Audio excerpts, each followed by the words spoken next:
Este é o Cidade de Fato, um podcast para ouvir as vozes da cidade, um espaço de diálogo. Realizamos entrevistas com especialistas sobre temas relevantes para a cidade. Cidade de Fato, a opção radiofônica que pretende manter a conexão com você, ouvinte, trazendo informações de qualidade. Nos acompanhe pela rádio UFT-FM 96,9 todas as segundas-feiras às 21 horas e nos visite também no site de endereço www.cidadedefato.com.br. Vamos ao nosso episódio de hoje. Eu sou Giovana Ferreira e este é o nosso episódio de número 116. O tema do programa de hoje é Plano de Bairros na Cidade de Fato. Para falar deste tema relevante, está conosco o João Sete Whittaker Ferreira. Gostaria de agradecer aos ouvintes pela audiência e dar um alô para a nossa equipe Cidade de Fato. Está comigo o professor Basoli. Oi, professor, tudo bem? Olá, Giovana. Importante esse destaque agora de plano de bairro, que a gente já vem trazendo aí em programas anteriores.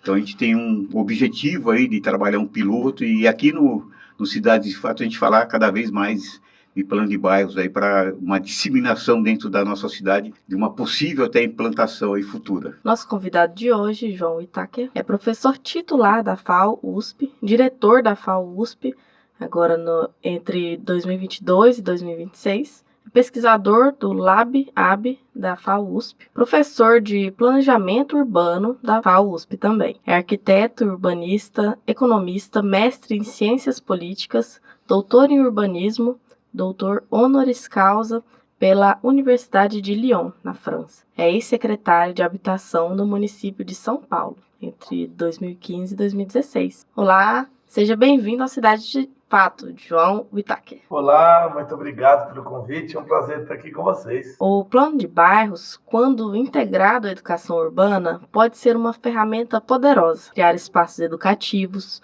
fomentar a participação comunitária, e discutir a educação ambiental, mobilidade, a valorização da diversidade cultural são aspectos essenciais para fortalecer este instrumento. O desafio dessa proposta é tornar os planos de bairros eficazes, exigindo políticas públicas que reconheçam a cidade como espaço contínuo de aprendizado. Hoje, vamos discutir os desafios e as oportunidades dessa proposta. Para iniciar, o conceito de plano de bairros, ele visa aproximar o planejamento urbano das necessidades locais e das necessidades de participação da população. Na sua opinião, Whittaker, quais são os principais elementos que precisam ser considerados para que um plano de bairro funcione efetivamente nas cidades? E como a participação das pessoas dos territórios pode influenciar na elaboração e implementação desse plano? Na verdade, essa preocupação com os chamados planos de bairro ou projetos mais localizados, mais territórios um pouco menores na cidade, podem ser bairros, às vezes cidades maiores um pouco mais do que isso, eles são um pouco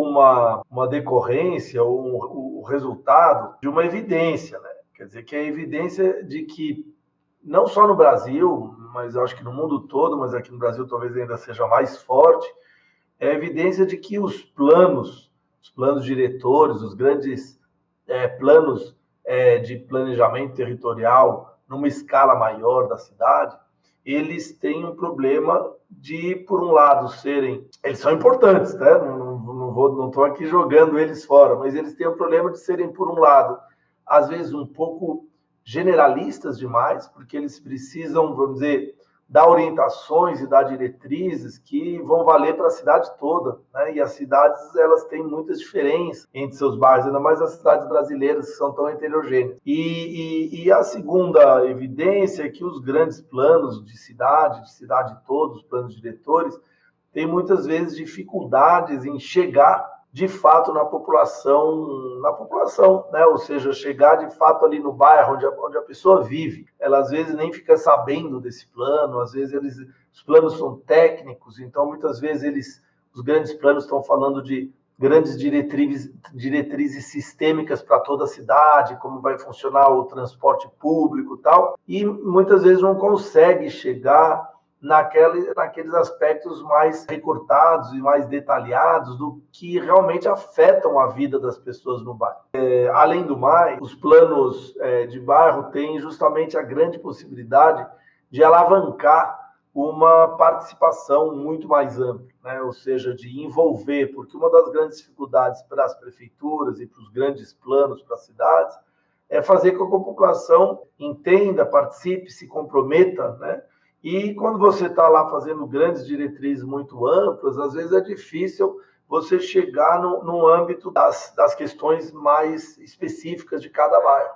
E a população, com o plano de bairro, então, tem uma oportunidade de poder realmente discutir os seus problemas, os seus problemas reais. Ele tem o outro lado da moeda. A gente precisa sempre entender que os planos de bairro eles não podem também andar sozinhos. Ou seja, eu estava falando que eu não estava jogando fora o plano maior, porque, na verdade, o plano de bairro tem que estar vinculado a algum planejamento mais amplo da cidade, ou seja, ele precisa ser um desdobramento de um planejamento mais amplo da cidade, em que ele chegue em detalhes, porque, senão, eu acabo tendo planos de bairros que acabam tocando pequenos problemas importantes para quem está lá, mas que não são muito sistêmicos na cidade toda, e muitas vezes ele acaba podendo propor soluções que justamente não conversam com o conjunto da cidade, com os bairros próximos. Na verdade, o que a gente tem que ter num planejamento ideal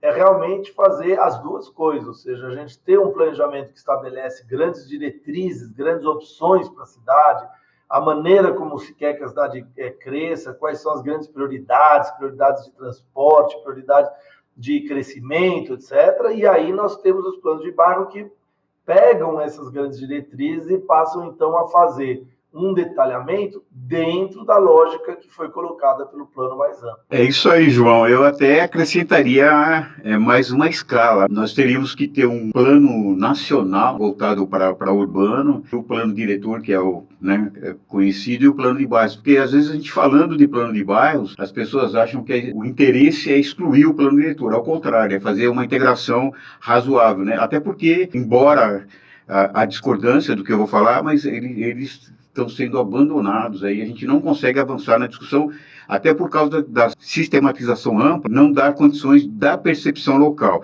Eu diria o seguinte, tá? Um dos maiores desafios para o planejamento urbano é equilibrar o chamado desenvolvimento, né, com a preservação de identidade e também do ambiente. São dois fatores aí importantíssimos, e agora nós estamos vivendo crise climática não só na retórica, né? Está lá no papel agora, né? Então é mais complicado. Eu perguntaria para você, como o plano de bairros pode contribuir, né, para manter diversidade cultural, respeito ao meio ambiente, né, nas diferentes regiões da cidade, né, e de que maneira o poder público, né, pode garantir a especificidade de cada bairro, que elas sejam efetivamente respeitadas. Partindo do princípio, a gente tem tentado dialogar com os bairros aqui, a gente está com um trabalho piloto, e o poder público está bem distante aí, para nós aqui especificamente, ele está distante desse processo, e isso, obviamente, não é bom. Seria interessante até que tivesse uma contribuição do poder público municipal, até para que pudesse avançar, mas infelizmente a gente tem a percepção que ainda há uma rejeição ainda nesse debate. Então fica aí a pergunta e mais esses acréscimos aí que eu coloquei para fomentar o debate. Pois é, você vê que começando pelos acréscimos, a gente já vê aí o nível de dificuldade que é, porque um plano de bairro, ele só vai ter sentido a partir do momento que ele for de fato incorporado pelo poder público como uma política territorial de fato importantíssima. Só que aí o que a gente tem que, antes de responder um pouco as outras perguntas, a gente tem que parar para pensar um pouco, porque no Brasil nós temos de fato alguns problemas. Nós fazemos um planejamento urbano muito inspirado no planejamento urbano europeu, que tem de fato uma estrutura de gestão que é completamente diferente. Eu trabalho muito com a França, então eu conheço bem o modelo francês, por exemplo. E a França, que é um país que cabe aí são 2 estados de São Paulo em território, né? Então, comparado com o Brasil, é muito pequeno, tem umas 7 ou 8 divisões territoriais, de escala territorial. E aqui nós temos um país continental que tem a escala federal, que não tem, como você mesmo disse, não tem muito uma política de cidades bem estruturada que estabeleça. E mesmo assim, essa política de cidades tem o Estatuto da Cidade, que foi muito importante, mas o Estatuto da Cidade é aquela história, quer dizer, ele fala para o Brasil todo, e nós temos depois que fazer aí o filtro para 5.000 e tantos, 5.500 municípios por aí que são completamente diferentes, né? Eu posso ter São Paulo e Nova York, que acho que é no Maranhão, que tem, sei lá, 3.000 pessoas, e a gente tem em São Paulo 12 milhões. Então, são situações muito, muito diversas que não podem ser tratadas assim com grandes planos, mas eu preciso de diretrizes nacionais. Então, essa é uma diferença que nos faz pensar um pouco sobre a natureza do Estado no Brasil e a natureza das políticas públicas. Quer dizer, o problema é que nós miramos e nós tomamos o exemplo de uma realidade de planejamento, que é a europeia, que teve ali durante 30 anos um período de estruturação do que a gente chamou de Estado do Bem-Estar Social, que era essencial para a continuidade e para a sobrevivência do próprio sistema capitalista de consumo de massa. Então, eles precisaram estruturar, a partir do pós-guerra, eles precisaram estruturar um Estado muito forte e que hoje em dia está deixando de ser, inclusive, que já não precisa mais tanto, nos últimos 20 anos ele está deixando de ser, mas eles precisavam estruturar um Estado que é um Estado regulador, então um Estado que tem um poder de intervenção, de determinação do que deve ou não deve ser feito muito forte. E aqui no Brasil, nós somos regidos por uma outra lógica. Uma lógica do Estado que vem de uma origem privatista, um Estado que nasce nos territórios, nas cidades, muitas vezes casado com a ação de um grande proprietário fundiário, de um fazendeiro, muitas vezes, como já mostrou a Maria Silva do Carvalho Franco, que doava das suas próprias terras, dos seus próprios bens, doava ali um prédio para a prefeitura, um prédio para a prisão, um outro prédio para... Então, nós temos já desde o nascimento do Estado brasileiro essa confusão que a gente chama de patrimonialista, que é uma espécie de uma dificuldade estrutural e histórica muito difícil de entender o Estado como um ente autônomo e independente capaz de regular.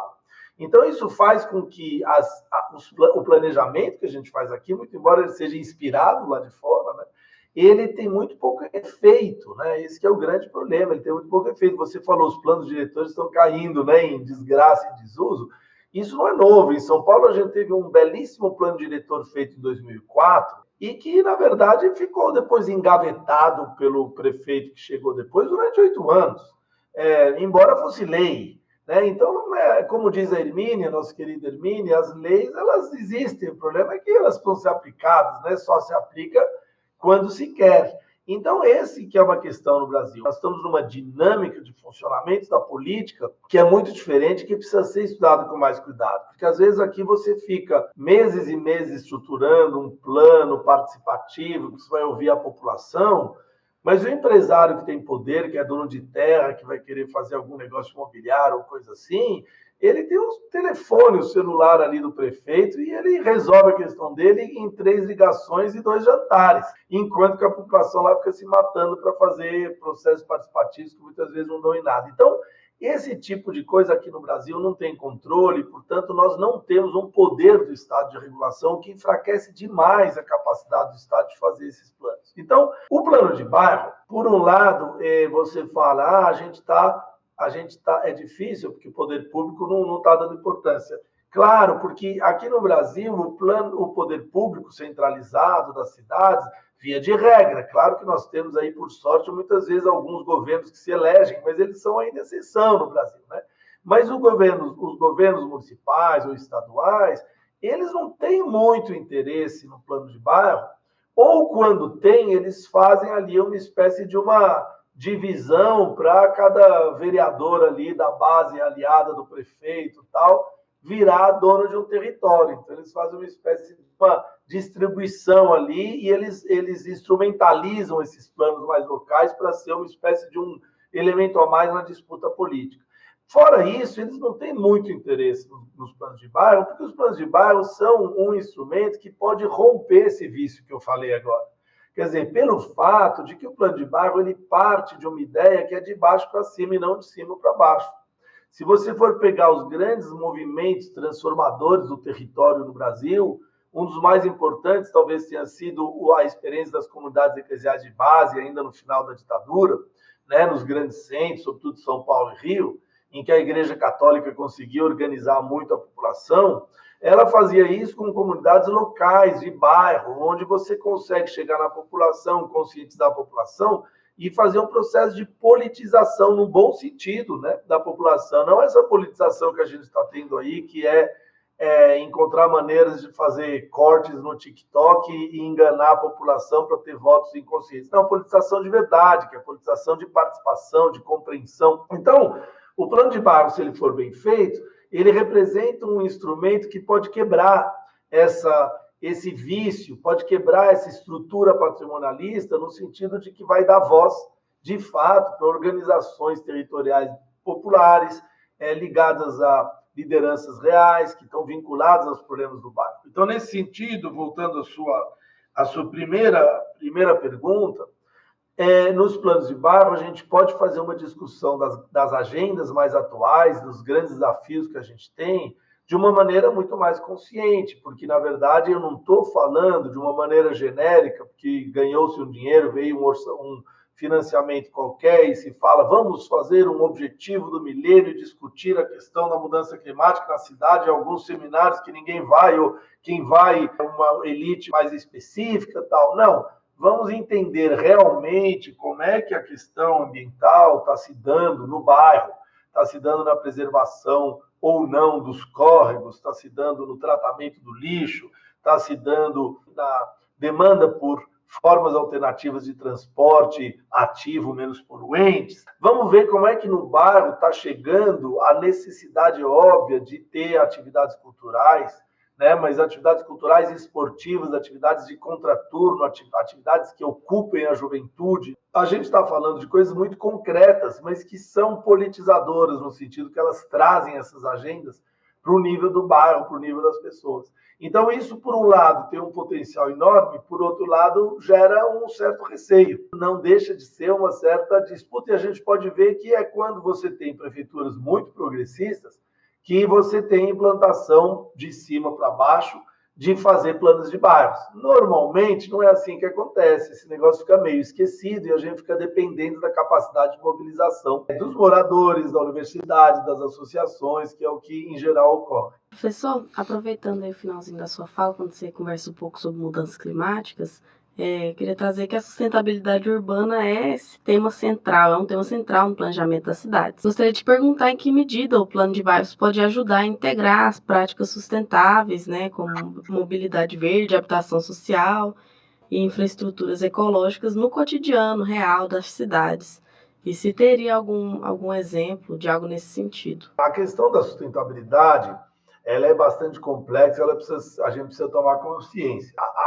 O grande problema inicial é que o termo cidades sustentáveis, ele é um termo impossível. Não existe cidade sustentável, né? Ela, pela natureza mesmo, da nossa ação antrópica sobre a natureza, a gente, ao se aglomerar, ao viver em sociedade de maneira conjunta no território, a gente causa um enorme impacto sobre o meio ambiente. Não tem como não ter um enorme impacto, né? Desde que as cidades existem, elas causam impactos fortes. Só que com um aumento significativo da população e com um aumento significativo da atividade econômica ligada ao capitalismo, esse impacto vai se tornando exponencialmente maior. Então, quando a gente fala de cidades sustentáveis, na verdade, a gente deveria estar falando em quais são os caminhos que a gente pode ter para mitigar, para diminuir, para tornar esta aglomeração urbana, que é, pela sua própria natureza, extremamente impactante, não tem como não ser,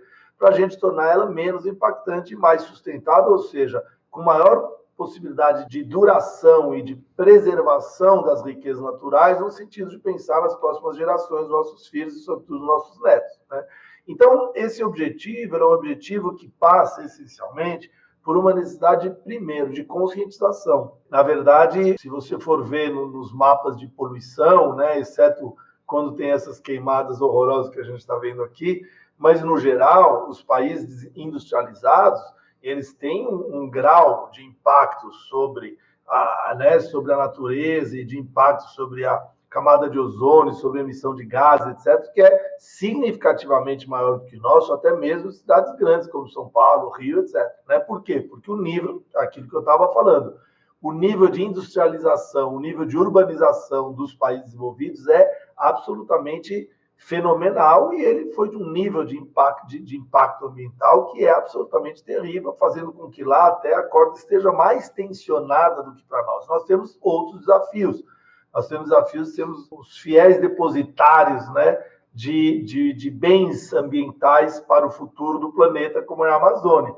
Então, cada lugar tem ali os seus desafios. Esse é um grande desafio nosso, que não é tão urbano, mas que talvez seja o principal que o Brasil tem aqui. Mas o fato é que, do ponto de vista das cidades, passa, como eu vinha dizendo, pela questão da conscientização. Ou seja, não adianta... Por que eu digo a questão da conscientização? Porque o sistema capitalista, que é um sistema baseado diria Marx, fetichização da mercadoria, mas na ideia de que a mercadoria é a coisa mais importante, central, e que, portanto, o consumo é aquilo que nos transforma em alguém, o capitalismo ele tem um discurso que é anti-sustentabilidade. Vou dar um exemplo. Por que é conscientização? Para eu ter uma conscientização de que é importante ter transporte ativo, alternativo, eu preciso antes ter certeza de que a maioria da população não vai querer comprar um carro cujo objetivo e referência maior é ter um BMW. Mas se eu for entrar na internet e for ver o TikTok ou for ver todas essas coisas, eu digo isso porque eu tenho uma filha de 12 anos e é interessante porque ela, do nada, ela veio me falar que ela adora BMW. Eu não tenho BMW, obviamente. Então, de onde ela tira isso? Né? De onde vem isso? Ela, pai, é lindo esse carro, que é bonito mesmo, é toda a tecnologia que a gente tem, todo o saber de engenharia humana que a gente tem colocado em cima desse objeto de consumo e de desejo que é o carro. Então, estou falando aqui para propaganda BMW, mas poderia ser Mercedes, qualquer uma dessas grandes marcas. Então, eu tenho um ideário, eu tenho um objetivo que é colocado, que é voltado a outro problema, que é um setor da indústria brasileira, que é fundamental. A gente, não sei qual é o número exato hoje em dia, mas algo como 15 mil carros emplacados por dia no Brasil, uma coisa assim. Então, como é que a gente vai chegar para uma criança, um adolescente, né? Isso está funcionando, porque hoje em dia os jovens de 18, 17, 18 anos estão cada vez menos tirando carteira de motorista, sinal de que a gente está conseguindo. Mas a gente precisa, antes de fazer, de achar que uma ação vai funcionar,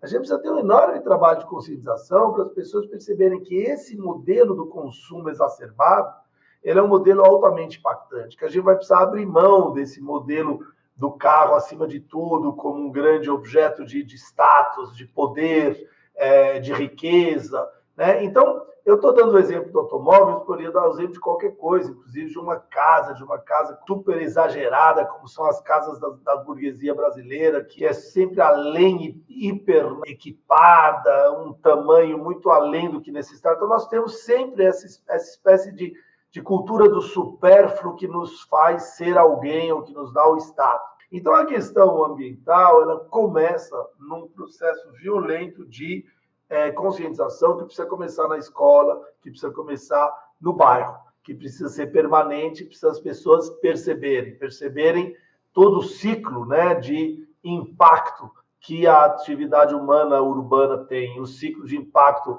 no lixo, na questão da contaminação das águas, na questão, tudo isso do tratamento de esgoto, são coisas que precisam partir de uma conscientização. A partir daí, se torna mais fácil começar a ter uma reivindicação de baixo para cima para que mudanças ocorram. Quem mais reivindica mudanças relativas às questões climáticas é a juventude. Isso é um ótimo sinal, porque mostra que tem uma geração aí que já entendeu que vai precisar mudar os hábitos, que a gente precisa mudar a nossa maneira de ser, que a gente precisa deixar de lado hábitos extremamente impactantes. É uma geração aí que tende a ser vegana, que tende a ser vegetariana, que tende a alertar, né, para o quanto a gente precisa mudar os nossos hábitos. Mas o que é um pouco difícil é que isso só ocorre com um determinado tempo. Quer dizer, o processo de conscientização ele é longo e ele precisa mirar uma criança de 8, 9 anos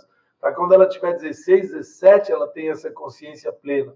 Então, e o problema é que a nossa comunicação hoje ela é na base dos 10 segundos, né? Inclusive com fake news. É essa lógica que hoje está determinando a comunicabilidade dessas novas gerações. Como é que a gente vai estabelecer um discurso que é anti-sistema, porque ele é anticonsumista, que é de conscientização a longo prazo, porque ele precisa que as pessoas se deem conta aos poucos daquilo que elas estão fazendo, num ambiente que é cada vez mais consumista, cada vez mais rápido, cada vez mais instantâneo, né?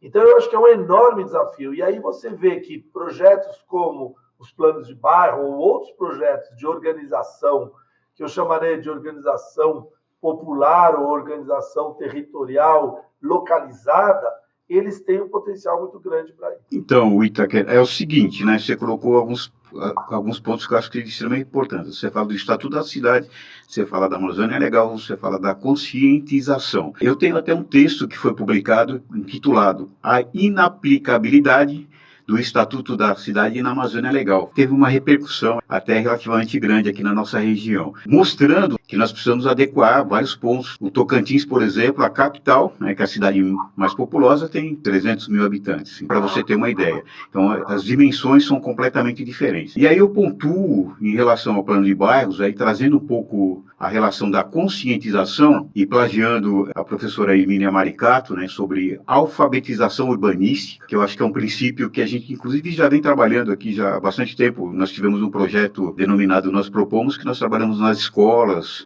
discutindo aí problemas e propostas para resoluções nas cidades aqui do Tocantins. Eu vejo o seguinte, que o plano de bairros, a nossa ideia, nós pretendemos trabalhar um piloto já o ano que vem aqui em Palmas, uma sistematização mais voltada para a educação. Porque veja bem, quando a gente vai discutir plano diretor, qual é a percepção? A falta da ideia da sistematização, isso é muito evidente da cidade, então isso aí eu acho que é quase que indiscutível, eu sustento isso até em várias discussões que eu faço, até pela prática, inclusive, mas também isso se estende para os bairros. Quando a gente chega nos bairros para discutir as questões, a gente tem essa percepção da dificuldade do entendimento. E aí é uma visão que a gente pretende até fortalecer, né, dentro do campo educacional, trabalhar uma proposta. Inclusive, nós pensamos em elaborar um mini curso e até oficinas, como nós temos feito, tentando fazer com que as pessoas entendam, primeiro, como eu integro o plano de bairros à sistematização mais ampla da cidade. Como eu tenho que fazer isso, como que eu tenho que agir politicamente para que isso aconteça, enfim. Essa é uma ideia que a gente pretende trabalhar dentro de um parâmetro, né, mais assim, a alfabetização urbanística propriamente dita, né, ampliada no sentido de sair alguns resultados, com as dificuldades, inclusive, dessa interlocução com o poder público, até porque a gente ainda não sabe o que vai acontecer, porque agora, o ano que vem, a gente vai ter uma mudança, certamente, porque aqui especificamente haverá mudança, porque não há reeleição, a prefeita atual, né, já foi reeleita, então a gente vai ter uma mudança tal, e essa interlocução a gente não sabe se vai acontecer ou não, e dessas possibilidades, e aí você deixa muito claro na sua fala que essa dificuldade a gente tem que encarar como absolutamente normal, até porque se eu estiver fazendo alfabetização urbanística, né, eu vou estar automaticamente conflitando com alguns pontos, né, que vai atingir o poder público municipal. Então, dentro desse contexto, né, dentro desse cenário, né, nos dê um indicativo que nos ajude a olhar isso com um pouco mais de otimismo, né? Embora a gente venha fazendo como uma prática resiliente, então a gente sabe da dificuldade já, mas assim, de repente você tem alguns caminhos das pedras, né, que possibilite a gente caminhar mais tranquilamente. Bom, olha, infelizmente, se eu tivesse, eu seria candidato à presidência, a prefeito, alguma coisa, porque é um caminho muito difícil. Eu acho que a receita é essa que vocês estão aplicando, não é isso mesmo. O problema é que é um caminho árduo, e em política, a política de verdade, a política que visa a transformação, ela tem esse grande problema, ela é um trabalho de formiguinha, ela precisa ser feita aos poucos, construindo aos poucos. Então, muitas vezes, ela parece frustrante, porque a gente tem a impressão de não chegar nos resultados, porque quem é da máquina, vamos dizer, da política, vem com altos recursos e atropela e consegue resultados numa velocidade, inclusive porque, muitas vezes, sem os mesmos parâmetros éticos que nos movem. Então, a gente fica ali no trabalho de formiguinha, cuidadoso, ético, sem cair em tentações de transformar, né, fazer com que os fins justifiquem os meios e fazer de qualquer maneira para poder chegar lá. Coisa que os grupos mais conservadores que disputam o poder e que muitas vezes estão no poder não têm o menor constrangimento em fazer. Então, isso torna a nossa luta muito difícil. Mas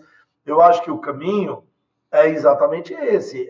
Eu acho que, ao mesmo tempo de que formar ou começar a estruturar a organização territorial local através de redes que possam se formar orgânicas, que atinjam as lideranças reais. Quando a gente fez um trabalho aqui de plano de ação, que a gente chamava aqui, que está inclusive no site aqui do meu laboratório, planos de ação num bairro, em vários bairros de São Paulo, notadamente no Jardim Ângela aqui, a gente fez um primeiro trabalho que a gente chamava de bola de neve, que era de fazer entrevistas com lideranças, e a cada liderança que a gente entrevistava, qualquer liderança de movimento popular, liderança comercial, liderança de moradores de bairro, o que for, a cada liderança a gente pedia no final para ela dar o nome de uma outra liderança. E aí a gente ia ver essa outra nova liderança. Daí no final a gente pedia para ela dar um nome da outra. Chegava uma hora que o nome que elas davam a gente já tinha que falar. Quando isso começava a acontecer,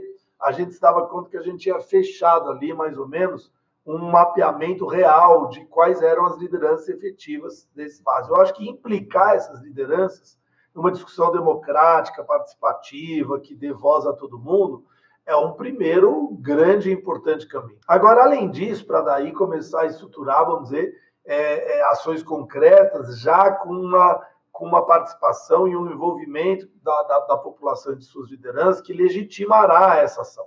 Agora, além disso, eu acho que tem que não esquecer de, ao mesmo tempo, concomitantemente, fazer a pressão para que o poder público assuma. Então, quer dizer, trabalhar com essas lideranças, que elas se organizem em forma de pressão que leve ao poder público, vamos dizer, uma demanda para assim, vai ter que fazer aqui um plano de bairro mais oficial, não dá para ficar fingindo que não existe. Então, ganhar espaço político para fazer pressão junto à prefeitura, né? Ainda mais se vier uma nova prefeitura. Isso pode ser, inclusive, se for bem trabalhado, uma nova pauta importante que um candidato a prefeito, uma candidata a prefeito entenda que vai precisar responder, né? Então, acho que esses dois trabalhos são concomitantes. Agora, você falou muitas coisas interessantes que eu acho que merecem a gente refletir um pouco. Primeiro é quando você fala sobre a Amazônia Legal e o seu artigo, que eu acho que deve ser muito interessante, depois eu quero ver, é aquilo que eu estava falando. Quando a gente trata a questão territorial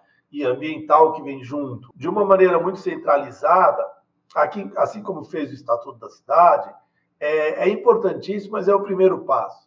Então, o Estatuto da Cidade fez isso porque ele conseguiu uma mobilização muito grande, ele era centralizado, o Brasil inteiro se mobilizou em torno de uma lei que era uma lei federal votada em Brasília, mas uma vez que ele foi votado, ele se decompõe para sua aplicação nos 5 mil municípios e tantos municípios brasileiros. E aí você passa a ter um grande problema, porque aquilo que era uma luta centralizada de muitos movimentos do Brasil inteiro que se juntaram para aprovar o Estatuto da Cidade, eles voltam a ser pequenos atores nos seus lugares, muitas vezes sem a força necessária, diante dos grandes coronéis aí de terras, propriedades fundiárias ou grandes agentes do mercado imobiliário e assim por diante. Por isso que a organização em rede para essa disputa ela é muito importante. Por isso que o BR Cidades, que eu sei que vocês estruturam aí, que eu participo também aqui em São Paulo, na medida do possível, é uma iniciativa tão importante, porque ela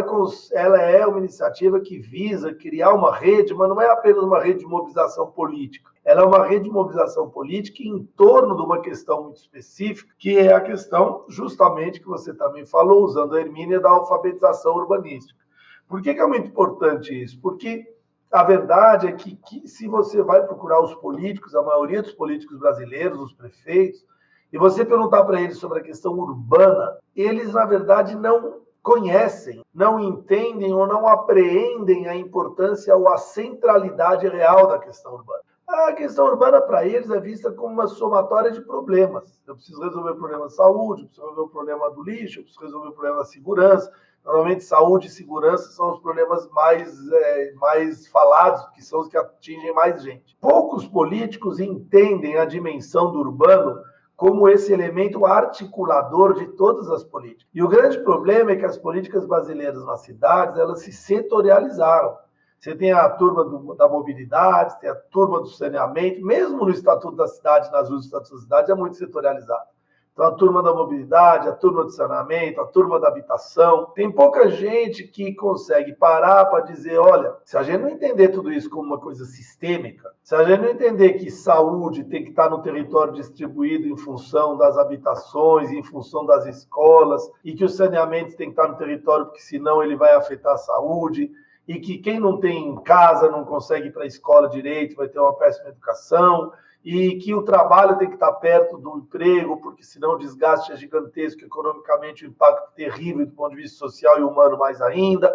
Então, se eu não conseguir construir uma reflexão integradora sobre todos os elementos que constituem a questão urbana, eu nunca vou ter uma solução adequada. Então, a alfabetização urbanística, ela é isso. Ela é um esforço para tentar fazer com que haja uma tomada de consciência por parte, inclusive, dos nossos políticos, dos governantes, daqueles que estão na prefeitura, no governo, nos governos, etc., que eles entendam a centralidade sistêmica da questão urbana. Então, eu escrevi um livro aqui agora já faz bastante tempo, 2012, que era aquele sobre produzir casas ou construir cidades, em que a gente tentava fazer uma discussão, embora a gente tenha feito ele aqui no âmbito da FAUSP, no âmbito da universidade, etc., a gente se preocupou em escrever um livro que tivesse uma linguagem que qualquer prefeito do Brasil pudesse ler. Essa era a ideia, né? Para poder justamente contribuir com esse processo de conscientização que a gente vai chamar de alfabetização urbanística. O problema da alfabetização urbanística é que, se ela for bem feita, ela é revolucionária, no sentido que ela vai apontar as vicissitudes, os desvios, os problemas estruturais da urbanização passada, que ela vai apontar e a pessoa vai se perguntar, mas por que tem bairros que são tão privilegiados e outros que são tão abandonados? Por que o planejamento urbano ao longo de décadas só tentou isso? Tocantins, a Hermínia, aliás, que a gente citou tanto aqui, usa, e até hoje ela passa nas palestras dela, né? Palmas, ela passa o exemplo incrível, né, de você ter uma cidade planejada com tanta área vazia, e lá embaixo, o Taquaralto, eu acho, né, um bairro ali gigantesco, com mais população do que a cidade planejada, praticamente, ou igual, enfim, mas acho que é mais, né? Então, é exatamente esse tipo de desequilíbrio que é fruto de uma forma muito específica de fazer planejamento. Era um planejamento, evidentemente, propositalmente desigual, excludente, que colocava de fora parte da população. Eu sei que aí, durante anos, a estradinha que ligava Taquaralto ao plano principal tinha, inclusive, um bloqueio da polícia para o cara que tivesse muita mudança no carro não podia passar. Então, esse controle é um controle territorial que tem décadas passadas. Na hora que eu vou fazer a alfabetização urbanística, na hora que eu vou fazer o plano de bairro, se eu fizer isso bem feito, a população vai começar a olhar para trás e falar assim, mas escuta, então aqui está completamente errado. Então tem um poder muito forte, porque é um poder de questionamento daquilo que são o que eu chamo as formas patrimonialistas de produção de espaço no Brasil, né? Então, eu acho que isso reforça o trabalho que vocês estão fazendo. Então, ele é difícil, mas ele é fundamental. Professor, e nesse sentido, os planos de bairro, eles requerem essa articulação entre diferentes setores. Na sua opinião, qual o papel da academia nesse processo? Como essas instituições de educação podem colaborar para transformar os planos em ações concretas que impactem a vida do cidadão, seja na pesquisa, na extensão ou no ensino, né? Como a gente observa nessa proposta de pós-doutorado aí na USP sobre especificamente os planos de bairro. Olha, o papel da universidade é fundamental. Da universidade pública, sobretudo, né? Mas da universidade em geral deveria ser.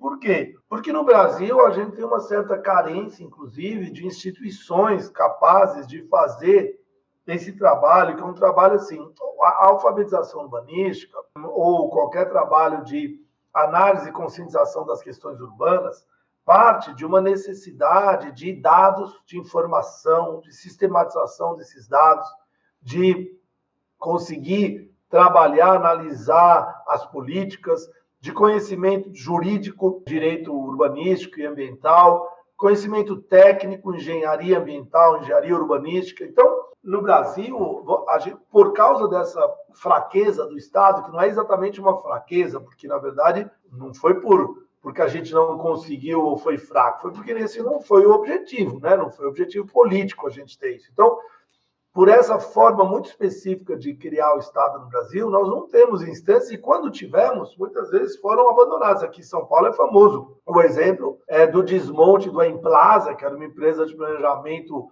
regional fundamental. Você muitas vezes tem um desmonte dessas instituições. Pela falta de organismos que sejam sustentados pelo Estado, né, pelo poder público, para poder fazer esse tipo de coisa, ou muitas vezes, quando você tem, eles também são meio desvirtuados por interesses que não são exatamente os interesses da população, de toda a população. Então, a universidade, ela é produtora de conhecimento. E no nosso caso específico, em que a gente está trabalhando nessa área tão específica de ciências sociais aplicadas à realidade, aplicadas à cidade, ao urbano, ao fazer cidade, ao fazer planejamento, é a universidade que tem liberdade, espaço, condições de fazer esse embasamento de conhecimento que pode subsidiar a discussão. Não adianta você querer fazer plano de bairro se você não tiver uma discussão, por exemplo, que eu falei, um trabalho atento inicial para levantar quais são os atores que devem dialogar. Não adianta você querer fazer plano de bairro se você não tiver um trabalho bastante significativo de levantamento de dados para saber quais são os problemas desse bairro. Não adianta você querer fazer plano de bairro se não tiver uma reflexão sobre as melhores soluções técnicas. Por exemplo, eu estou em mananciais, eu devo usar asfalto impermeável, eu devo usar outras formas mais adequadas, e assim por diante. Até mesmo, por exemplo, para fazer as adequações necessárias do que eu estava falando, né? Por exemplo, do Estatuto da Cidade, mas não só. Minha Casa Minha Vida, por exemplo, é um outro projeto de planejamento habitacional, que era uma política em si, e que vai oferecer para o Brasil inteiro, é isso que eu mostro naquele livro que eu citei, o mesmo modelo de habitação, seja para aldeias indígenas, seja para cidades ribeirinhas na Amazônia, seja para uma cidade lá no Rio Grande do Sul. Então, é a mesma casa, o mesmo modelo, não tem menor discussão nem sequer sobre as diferenças climáticas que a gente tem no Brasil entre o Norte e o Sul. Então, quem que vai fazer isso? No Brasil, quem tem a capacidade, o potencial de fazer esse estudo, de levantar isso, de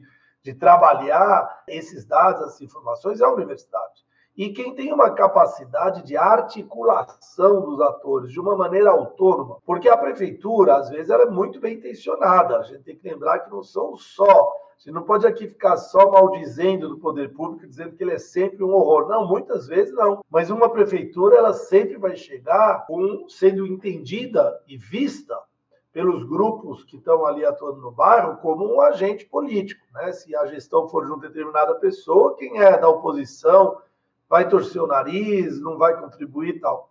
A universidade, ela tem uma legitimidade de uma certa autonomia, de uma certa independência. Ela se baseia pela seriedade da produção de conhecimento científico. Claro que, a partir disso, ela vai poder aplicar isso para a melhoria dos impasses sociais e econômicos brasileiros. Mas ela não vai fazer isso a partir de paixões.